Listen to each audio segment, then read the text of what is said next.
Subscribe to our channel by clicking the subscribe button.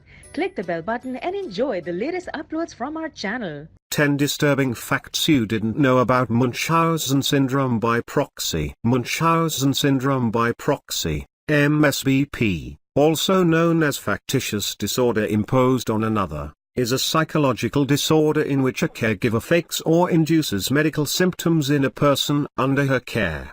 The term Munchausen syndrome by proxy was first used in 1977 by a doctor named Roy Meadow who suspected a patient's mother of poisoning the boy with salt. Many people simply consider this condition to be child abuse in a clinical setting. MSBP was named after Baron Munchausen, a fictional character somewhat based on the real-life Carl Friedrich von Munchausen who lived in the 18th century and was a renowned storyteller. A writer later embellished these tales to include impossible but entertaining stories of Baron Munchausen, the literary character, traveling to the moon and riding a cannonball. That's how the name Munchausen became associated with fantastic or exaggerated tales. After being depicted on hit television shows like Scrubs, Law and Order, and Body of Proof, MSBP exploded into public awareness. However, while you probably have heard about MSBP, the following facts are guaranteed to shock and disturb.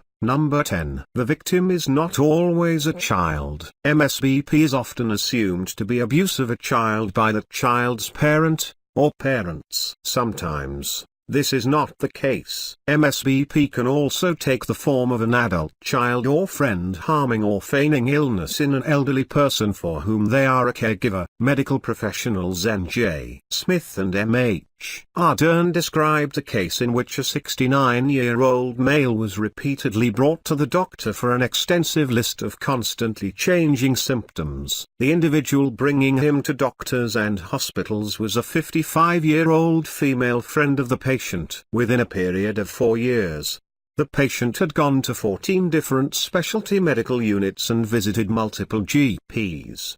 Despite having seen doctors specializing in everything from dental work, psychiatric disorders, orthopedics, dermatology, and urology, the man didn't receive a single positive diagnosis. Meanwhile, doctors who had treated the patient had made notes that his lady companion was over-solicitous, harassing the attending physicians with demands for treatment or offering suggestions as to possible diagnoses. In fact, every time the patient appeared to be on the mend, doctors were presented with another new and concerning symptom, often conveniently noticed only by his so-called friend. Number 9. MSBP can be fatal for the child. While some cases of MSBP may manifest as a caretaker simply claiming symptoms exist where they don't, others are much more disturbing. Statistics for the MSBP fatality rate are hard to quantify due to the difficulty of diagnosing this condition. However, experts estimate that 9 to 31% of children subjected to MSBP may die as a result of symptoms inflicted upon them. This high mortality rate is caused by the harm done to the child by the parent as well as exposure to invasive and unnecessary medical procedures like surgeries. Some children have been known to undergo more than 100 completely unneeded procedures to treat fictitious conditions. Number 8.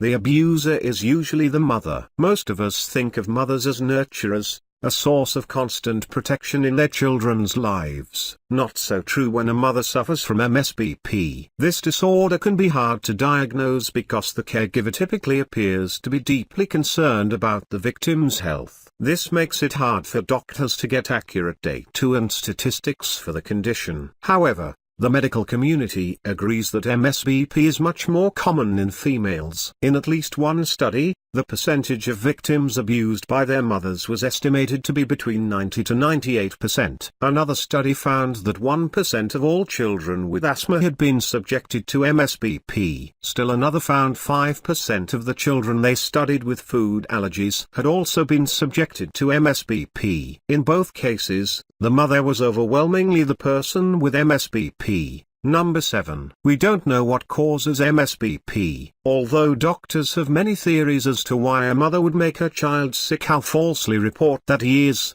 nobody knows the true cause. Some suggest that this behavior is a way for somebody who has experienced loss to receive attention and support from friends, family, and medical professionals. Other possibilities include an as yet unidentified brain dysfunction. Many therapists suggest that childhood abuse may also lead a person to develop MSBP later in life. However, we do know that all patients with MSBP exhibit one specific trait: pathological lying. Number 6. MSBP can take years to discover. MSBP can be almost impossible to diagnose early. After all, most mothers are highly concerned about their children being sick. It is difficult for a doctor to know when that concern is a facade for something more sinister, a desire for attention so deep that the mother will hurt her own child. Some specialists estimate that the average time to diagnose MSBP is approximately 4.5 years. What may start as a lie about a child having a fever can grow into something truly terrifying over time, a child being actively harmed by his mother to continue the ruse. Number 5. Surveillance may be the key. If a doctor is suspicious that a child patient may be suffering at the hands of a parent with MSBP,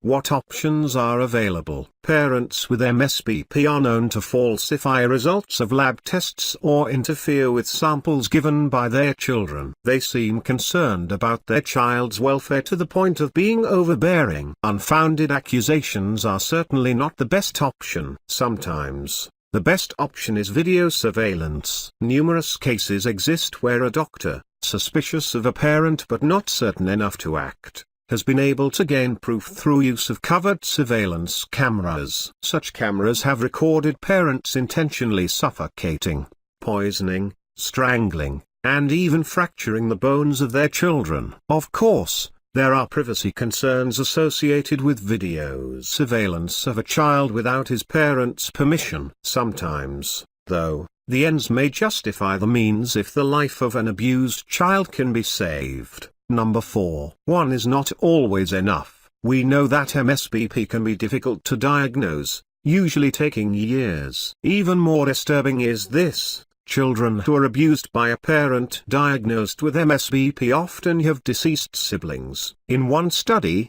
15 out of 83 children whose parents had MSBP also had siblings who had died. Some of those families had more than one deceased child. A common cause of death for these dead children was sudden infant death syndrome. Many of these families also had older, living children who were known to have been physically abused. Number 3. Victims may play along. Children targeted by a parent with MSBP are usually not more than 5 years old. This is probably because a child of that age is less likely to ask questions or inadvertently betray the situation to medical staff. So what happens when the child gets older? Older children who are victims of MSBP have been witnessed voluntarily playing along with their parents' deceptions. This may be due to fear of the consequences if the kids tell the truth. It is also possible that the child has been told he is sick for so long that he truly believes it. Either way, this makes a doctor's role in uncovering the deception more difficult and makes it possible for the fabrication to continue. Number 2. Medical knowledge is a must. Doctors who have interacted with MSBP sufferers have repeatedly noted their tendency to have above-average knowledge of the medical field. This information may have been gained through employment in a medical field, experience as a patient, or just a lot of time spent on WebMD. This knowledge serves two purposes. First,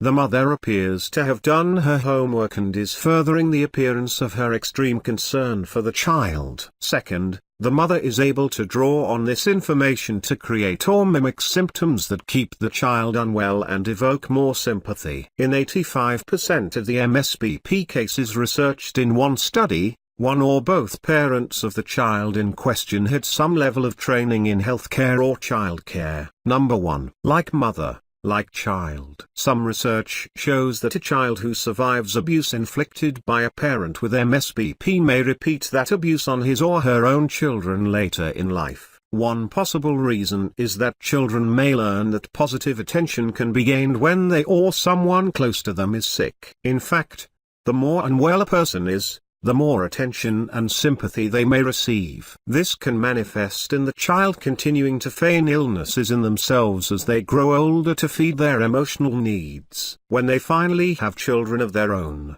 it is all too easy to repeat their parents' horrifying behavior.